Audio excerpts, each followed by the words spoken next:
my father's retirement party, my dad demanded loudly, "You must give your entire $9,000 monthly salary to your sister's family now that she has kids. If that's not acceptable, you are no longer part of this family." Stunned, I confronted them, "What about my own family and children?" My sister shouted cruelly, "Don't worry, they can have whatever worthless scraps my superior kids will leave behind." Mom added viciously, "Your sister deserves every penny more than your pathetic family does." Dad agreed, "Real families support the worthy, successful children, not the failures." Sister continued arrogantly, "We'll make much better use of your hard-earned money than you ever could dream of." Without hesitation, I left the venue immediately. A few hours later, they all called in complete panic. I'm Haley, and this story happened 3 months ago, but I'm still processing everything that went down. I need to get this off my chest because honestly, I don't think anyone would believe me if I told them in person. My father, Franklin, had been working as a senior accountant for 35 years at a mid-sized firm downtown. The retirement party was supposed to be this beautiful celebration of his career, held at the Riverside Country Club with about 50 guests including family, co-workers, and old friends. I had spent weeks helping my mother Marjorie plan every detail, from the catering menu to the slideshow of his career highlights. My sister Brianna and I have always had a complicated relationship, but I thought we'd moved past the childhood rivalry. She's 2 years older than me, married to Derek, and they have 3 kids, Avery, 8, Caleb, 6, and baby Isla, 18 months. Meanwhile, I'm married to Ethan, and we have 2 children of our own, Logan, 7, and Maya, 4. Both our families live about 20 minutes apart in the same suburban area. Here's where things get important for context. I work as a software project manager for a tech company, and yes, I make $9,000 a month. It took me years of education, certifications, and climbing the corporate ladder to reach this salary. Ethan works as a high school math teacher, bringing in about $4,200 monthly. Together, we live well but still budget carefully.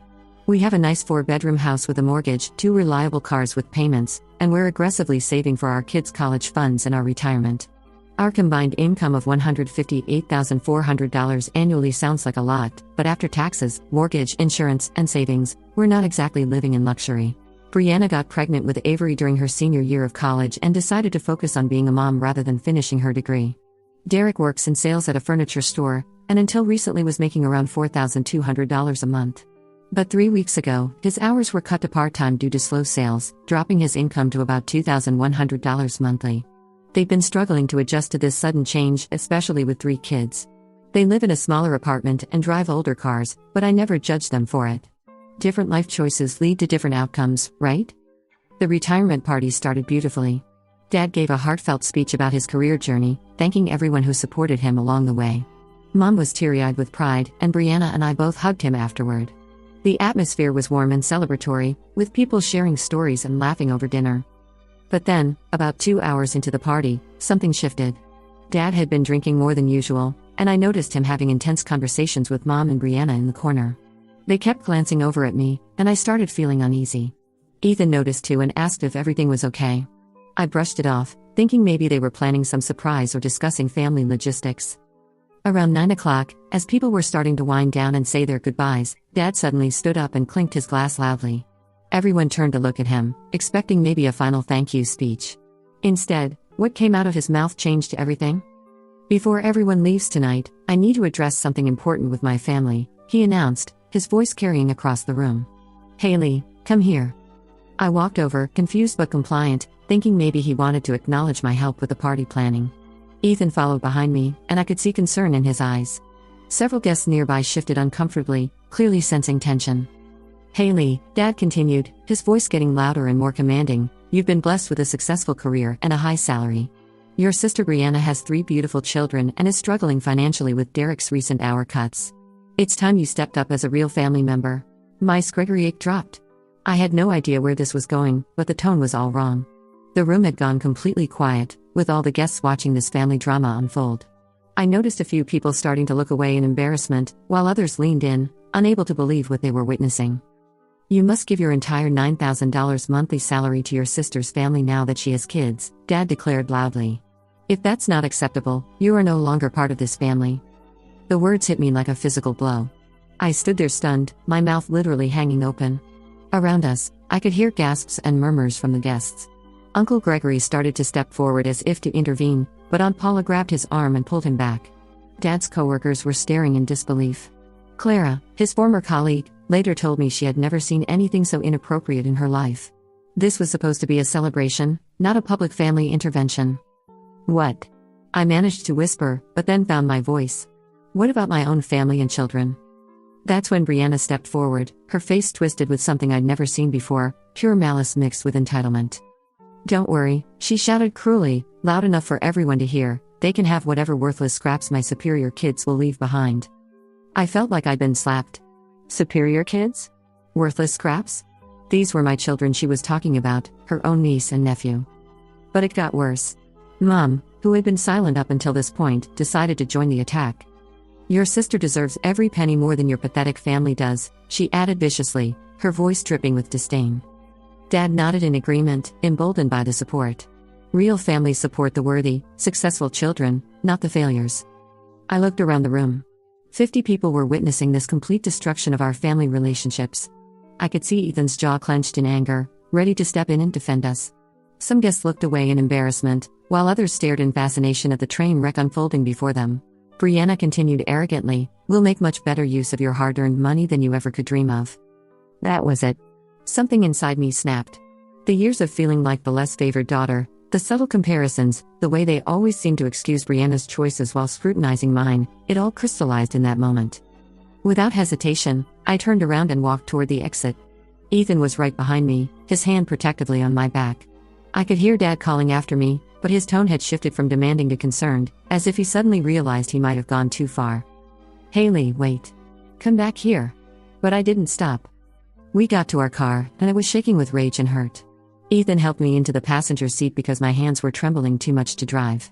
Logan and Maya were at my mother-in-law's house for the evening, thank goodness they didn't witness that humiliation. "What the hell just happened?" Ethan asked as we drove away. "I have no idea," I replied, my voice barely steady.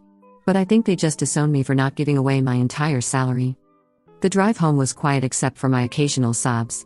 Ethan kept reaching over to squeeze my hand, and I could tell he was furious but trying to stay calm for my sake. When we got home, I went straight to our bedroom and just sat on the bed, staring at the wall. The whole thing felt surreal. Had my family really just demanded I give up my entire income? Had they really called my husband and children pathetic and worthless? At my father's retirement party, in front of all those people? Ethan brought me a cup of tea and sat beside me. "You know what you need to do, right?" he said gently. "What?" "You need to protect yourself and our family. Whatever this was tonight, it wasn't normal. It wasn't okay. And it definitely wasn't legal." He was right, of course. But I was still processing the emotional devastation.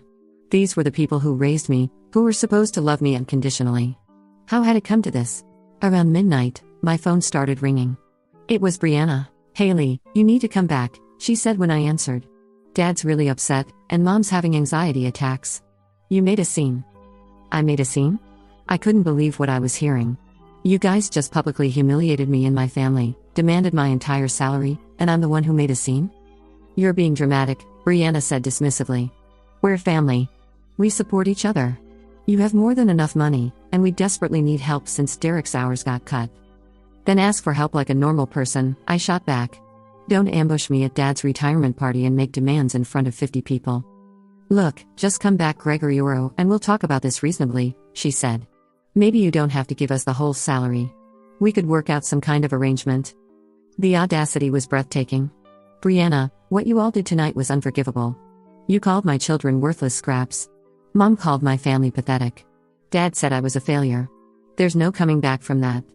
"You're overreacting," she said, but I could hear uncertainty creeping into her voice. I hung up on her. 20 minutes later, Dad called. "Haley, honey, I think we all got a little heated tonight," he said, his voice much softer than it had been at the party. "I had too much to drink, and I was worried about Brianna's situation. Why don't you come over, Gregorio, and we'll discuss this calmly?" "There's nothing to discuss, Dad. You made your position clear.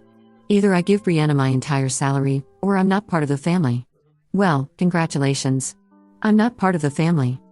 "Now, don't be hasty," he said, and I could hear the panic starting. "We're all adults here. We can work something out."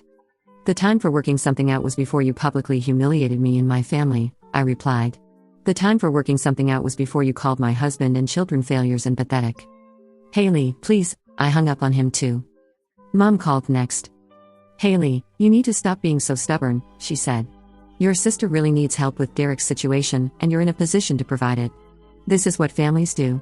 Families ask for help, I said. They don't make demands. They don't issue ultimatums. And they certainly don't call each other's children worthless and pathetic. I never said, "Yes, you did, Mom." In front of 50 people. You said Brianna deserves every penny more than my pathetic family does. Those were your exact words. There was silence on the other end. I was upset and worried about the grandkids, she finally said. You know I didn't mean it like that. How else could you have meant it? Haley, please. Your father is beside himself. He's worried he ruined his own retirement party. He did ruin it, I said. You all did. And now you're worried about the consequences. I hung up on her too and turned off my phone. Ethan and I stayed up most of the night talking about what had happened and what we should do next. By morning, we had a plan. First, I emailed my boss explaining that I had a family emergency and would need to work from home for the day. Fortunately, as a project manager, I had the flexibility to handle most of my responsibilities remotely when needed. Then, I turned my phone back on to find 17 missed calls and 23 text messages from various family members. Brianna had apparently called our cousins, aunts, and uncles, giving them her version of events. The text messages ranged from concerned, "Haley, what happened last night?" to accusatory, "How could you abandon your sister when she needs help?" to confused, "Your dad said you stormed out of his party?" I realized that Brianna had spun the story to make me look like the villain. According to her version, I had refused to help family and caused a scene when they politely asked for assistance. That's when I decided to take control of the narrative. I spent the morning writing a detailed, factual account of exactly what had happened at the retirement party. I included direct quotes where I could remember them, described the public nature of the confrontation, and explained the context of their demands. Then I sent this account to every family member who had contacted me. The response was immediate and explosive. Aunt Paula called within an hour. "Haley, honey, I had no idea what really happened. Brianna made it sound like you just refused to help with the kids' expenses. She demanded my entire salary, Aunt Paula. Not help with expenses. My entire salary. That's insane," she said. "No one has the right to demand someone else's income, family or not." Uncle Gregory was even more direct when he called. "Your father has lost his damn mind if he thinks he can disown you for not handing over your paycheck. And the things they said about Ethan and the kids? Unforgivable." By afternoon, the family group chat was blowing up. Cousins, aunts, uncles, and family friends were all weighing in. The consensus was mostly in my favor, though a few relatives remained neutral, saying they didn't want to take sides in family business. My cousin Spencer even commented that he'd been at the party and couldn't believe what he'd witnessed. However, my Aunt Susan, who's always been close to Mom, suggested that maybe there was a misunderstanding and that family should forgive family. Still, the majority of responses were supportive of my position, and several people mentioned they had been at the party and witnessed the whole thing. That's when the panic calls started. Brianna called first, and this time she sounded frantic. "Haley, you're making this bigger than it needs to be," she said. "Why did you send that message to everyone? This should have stayed between us." "You involved everyone when you called them with your lies," I replied. "I just corrected the record. They weren't lies. I didn't include every detail." "You mean you didn't include the part where you called my children worthless scraps and demanded my entire salary?" "Look, maybe we said some things we didn't mean, but, no, Brianna. You said exactly what you meant. You think your children are superior to mine. You think you deserve my money more than my own family does. You think I should work full-time just to fund your lifestyle. That's exactly what you said, in front of 50 people, at Dad's retirement party." She was quiet for a moment, then said, "What do you want from us?" "I want you to leave me alone," I said. "I want you to stop calling family members trying to manipulate them. And I want you to understand that actions have consequences. Haley, please. We need your help. Derek's hours got cut last month, and we're behind on rent." This was the first I'd heard about Derek's hours being cut, and suddenly some pieces started falling into place. They hadn't planned this confrontation out of nowhere. They were desperate, and they thought they could pressure me into becoming their personal ATM. "Then you should have come to me privately and asked for help like normal people," I said. "Instead, you chose to ambush me publicly and make demands. We're sorry, okay? We're all sorry. Can't we just move past this?" "No, Brianna. We can't. Because even now, you're not actually apologizing. You're just sorry you got caught and that your plan didn't work." I hung up again. About 3 days later, Dad called, and this time he sounded genuinely shaken. "Haley, your mother has been having severe anxiety since the party," he said. "She's been to the doctor twice this week. She's really struggling with the family situation. My first instinct was concern, but I also recognized the pattern. When direct confrontation didn't work, they moved to emotional manipulation. I'm sorry to hear Mom's not feeling well, I said carefully. But her anxiety doesn't change what happened at the party. How can you be so cold? He demanded, and I could hear the old anger creeping back into his voice. Your mother is suffering, and you're worried about hurt feelings? Dad, let me ask you something. If Ethan's mother was having anxiety attacks, would you give her your entire monthly retirement income? That's different. No, it's not. You're asking me to prioritize Brianna's financial wants over my own family's needs, and when I refuse, you're using Mom's health to guilt me into compliance. Haley, please. I'm 70 years old. I just want my family together. Then you shouldn't have told me I wasn't part of the family unless I gave away my salary, I said. You made your choice, Dad. You chose Brianna over me. You chose money over relationships.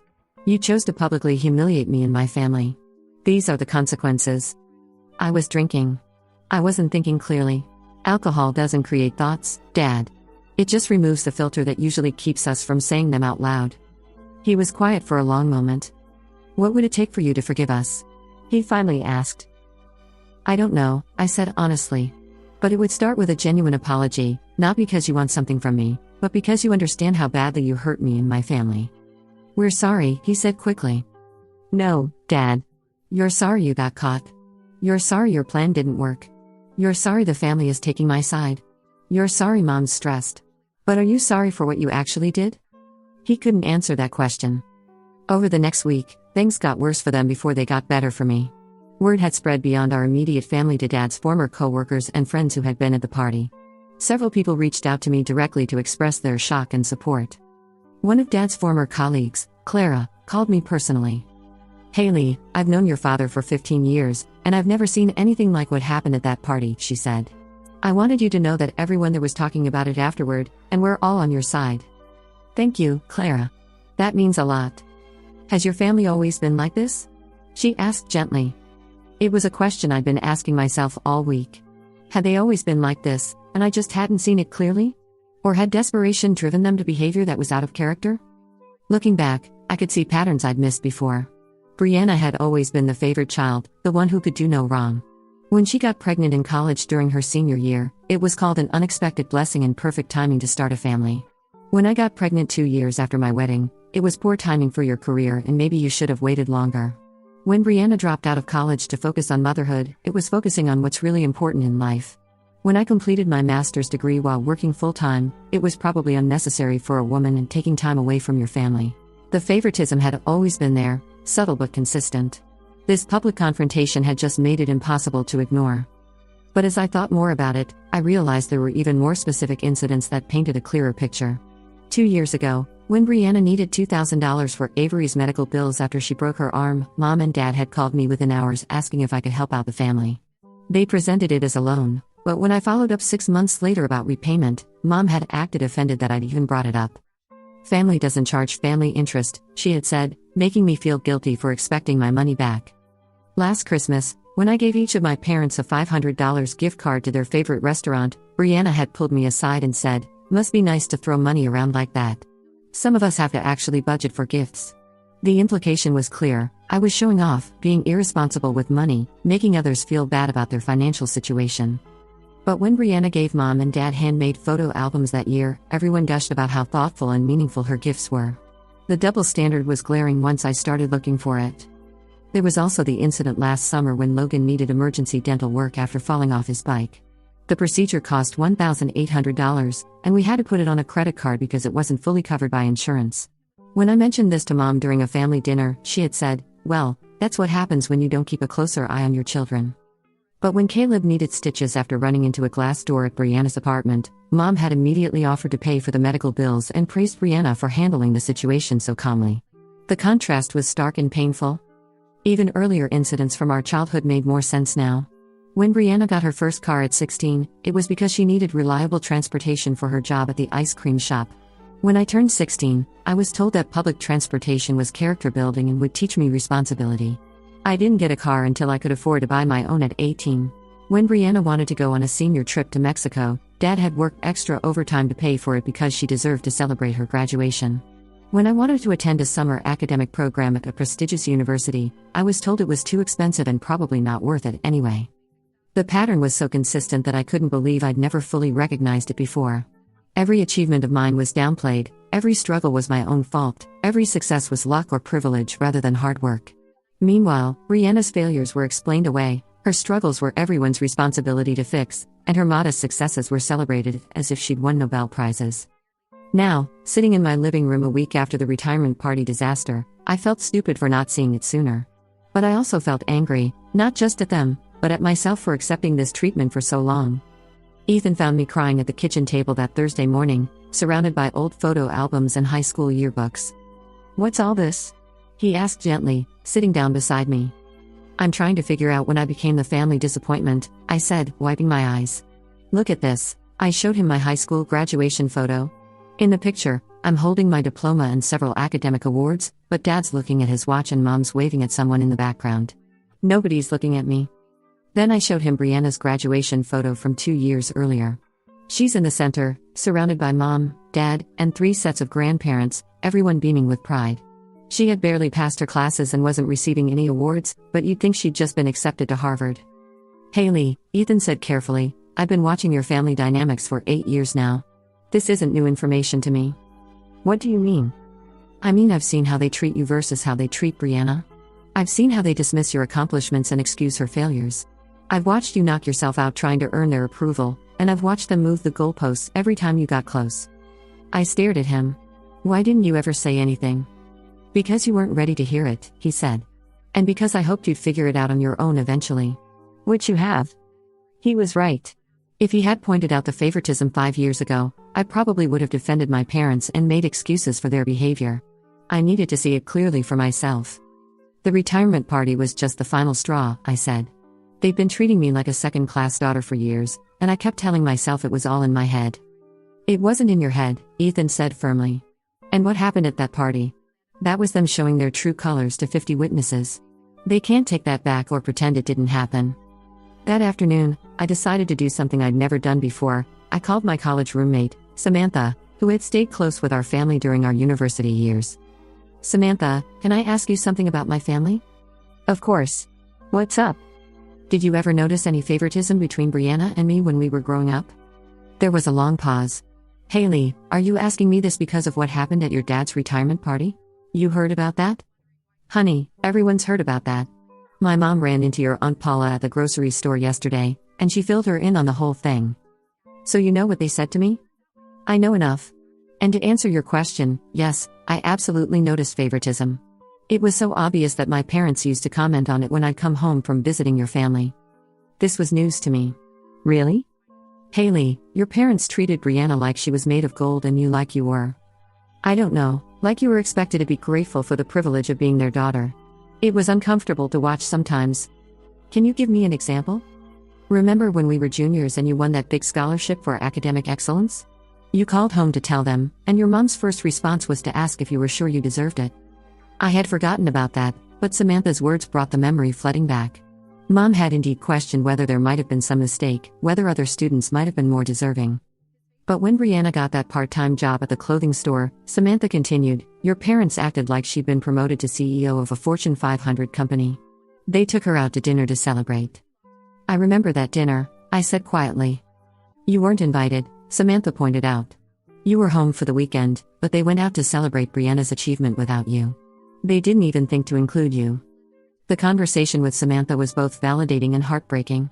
It confirmed what I'd been realizing, that the favoritism had been obvious to everyone except me. I'd been so desperate for my parents' approval that I'd convinced myself their differential treatment was somehow my fault. That evening, I had a long conversation with Ethan about our own parenting and how we wanted to raise Logan and Maya differently. "I never want our kids to feel like they have to compete for our love," I said. "I never want them to wonder if they're the favorite or the disappointment." "They won't," Ethan assured me. "Because we see them as individuals with different strengths and needs, not as extensions of ourselves or our unfulfilled dreams." "Do you think that's what happened with my parents? That Brianna represents their dreams and I represent their disappointments?" "I think your parents had expectations for both of you, and when those expectations weren't met, they blamed you instead of examining their own assumptions." "What do you mean?" "I think they expected you to be the academic, career-focused daughter who would make them proud professionally. And I think they expected Brianna to be the traditional daughter who would give them grandchildren and make them proud personally. But I did make them proud professionally, I protested. I have a successful career and a good salary. Right, but you also got married and had children, which complicates their narrative. You were supposed to be the independent one who didn't need their help or approval. When you started your own family, it challenged their idea of who you were supposed to be. And Brianna? Brianna was supposed to find a nice husband and have children, but she was also supposed to remain financially dependent on them so they could feel needed and important. When she started struggling financially, it fit their narrative perfectly. She needed them, which made them feel valuable. But I don't need them financially, so I'm not valuable to them? You're not useful to them in the way they want to be useful, Ethan said. They want to be needed, and you don't need them the way Brianna does. This perspective was enlightening and disturbing. It suggested that my parents' favoritism wasn't just about loving Brianna more, it was about the role each of us played in their emotional lives. Over the weekend, I found myself analyzing every family interaction through this new lens. The more I thought about it, the more it all made sense. My independence threatened their sense of importance, while Brianna's dependence validated it. The retirement party confrontation hadn't been about money at all. It had been about control and relevance. They saw my financial success as something they could claim credit for, and therefore something they had a right to direct.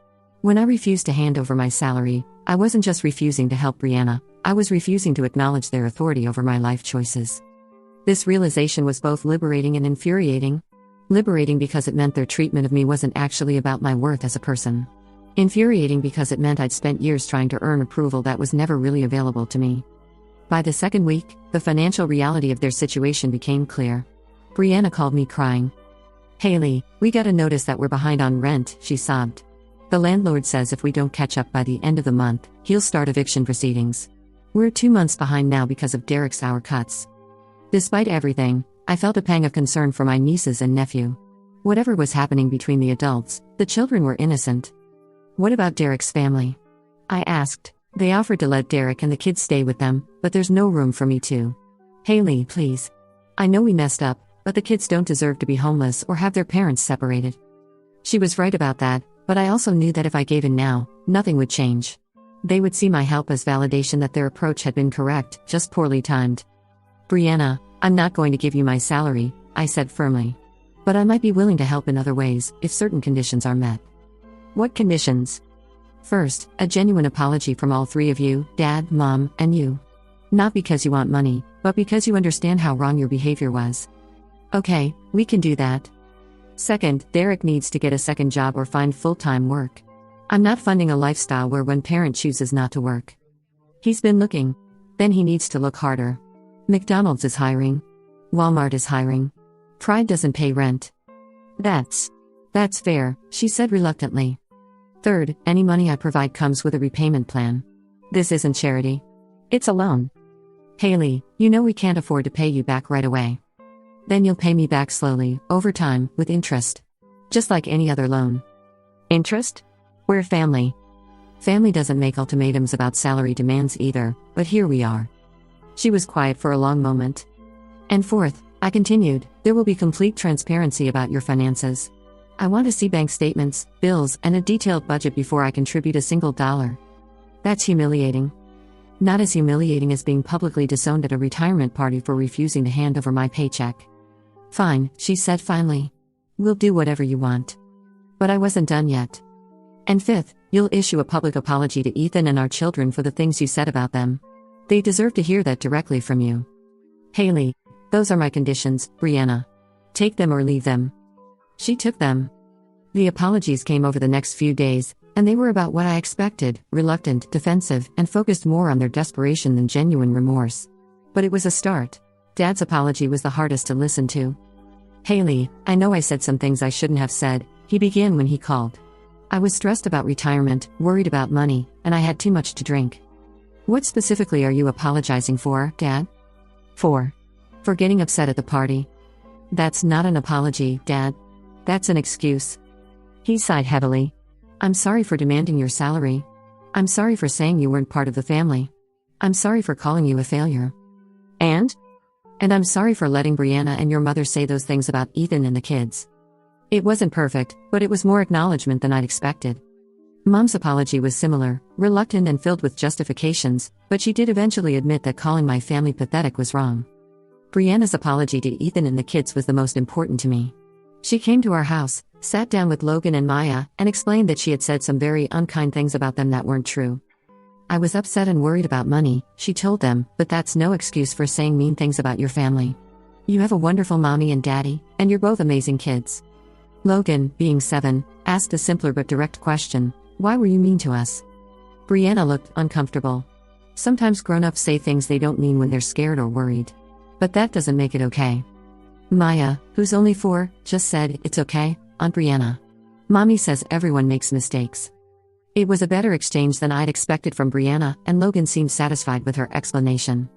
Over the following month, I helped them avoid eviction by paying their rent directly to the landlord. I also bought groceries for the kids and helped with some utility bills. But I stuck to my conditions. Everything was a loan with a repayment plan, and I required complete financial transparency. What I discovered when I reviewed their finances was eye-opening. They weren't just struggling because Derek's hours had been cut. They were struggling because they were terrible with money. Eating out multiple times a week, subscription services they'd forgotten about, impulse purchases, no budgeting or planning. I sat down with Brianna and Derek and went through their expenses line by line. "You're spending $400 a month on restaurants and takeout," I pointed out. "We don't have time to cook with 3 kids, Brianna protested. "I have 2 kids and a full-time job, and I cook dinner almost every night," I replied. "This isn't about time. This is about priorities." Derek was more receptive to the feedback than Brianna was. He admitted they had gotten into bad financial habits and seemed genuinely committed to changing them. "I've been applying for second jobs," he told me.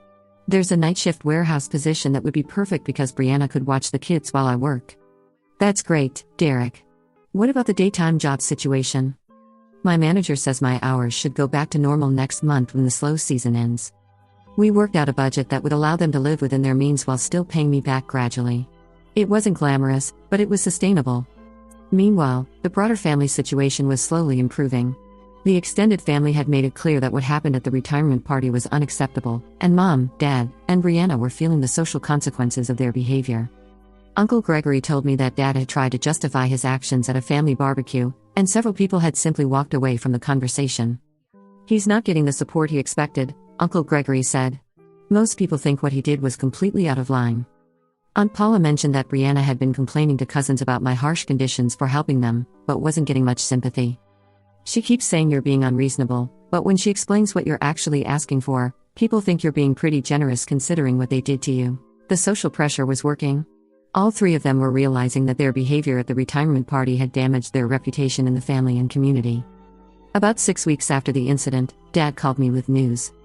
"Haley, I've been thinking about what happened, and I want to make things right," he said. "Okay. I'm setting up college funds for Logan and Maya. Same amount I'm putting away for Brianna's kids." This was unexpected. "Dad, you don't have to do that." "Yes, I do. What I said about real families supporting worthy children. That was wrong. Logan and Maya are my grandchildren too, and they deserve the same treatment as Avery, Caleb, and Isla." It was the first genuine gesture of remorse he'd made, and it actually meant something to me. "Thank you, Dad. That's very generous. And Haley, I know I can't take back what happened at the party. But I want you to know that I'm proud of what you've accomplished. Your success isn't something you should be ashamed of or expected to give away." Coming from him, this acknowledgement was huge. 3 months later, as I'm writing this story, our family relationships are still strained but slowly healing. Brianna and Derek are sticking to their budget. Derek got the warehouse job, and they're making their loan payments on time. The kids are doing well, and don't seem to have been too affected by the adult drama. Mom and Dad have been making more effort to treat both families equally, and while I don't think I'll ever fully trust them the way I used to, we're able to have normal conversations and family gatherings again. But the most important outcome of this whole ordeal has been the clarity it gave me about boundaries and self-worth. For years, I had accepted subtle favoritism and disparate treatment because I didn't want to rock the boat. The retirement party confrontation, as horrible as it was, forced everyone to confront the dysfunction in our family dynamics. I learned that it's not selfish to protect your own family's financial security. I learned that being successful doesn't make you obligated to fund other people's lifestyle choices. I learned that sometimes the people who claim to love you will try to manipulate and guilt you into doing things that aren't in your best interest. Most importantly, I learned that you can help family members without sacrificing your own well-being or enabling their poor decisions. Ethan and I are stronger than ever, and our kids are thriving. We're still saving for their college funds, still living within our means, and still making smart financial decisions for our future. And Brianna's kids? They're not getting worthless scraps from my children. They're getting exactly what they deserve as members of our extended family: love, support, and equal treatment. Just not at the expense of my own children's security and future. The retirement party was supposed to be a celebration of Dad's career achievements. Instead, it became the night our family learned some very expensive lessons about respect, boundaries, and the difference between helping and enabling. Looking back, I'm actually grateful it happened. Not for the pain and humiliation, but for the clarity and strength it gave me to stand up for what was right. Sometimes the worst moments in our lives lead to the most important growth, and this experience definitely falls into that category. I still get angry when I think about that night, but I also feel proud of how I handled it. I protected my family, set clear boundaries, and found a way to help my sister without compromising my own values or financial security. And you know what? My children will never have to wonder if they're worthy of their mother's protection and support. That lesson, unfortunately, is one I had to learn the hard way from my own parents. But it's a lesson I'll never forget, and one I'll make sure Logan and Maya never have to learn at all.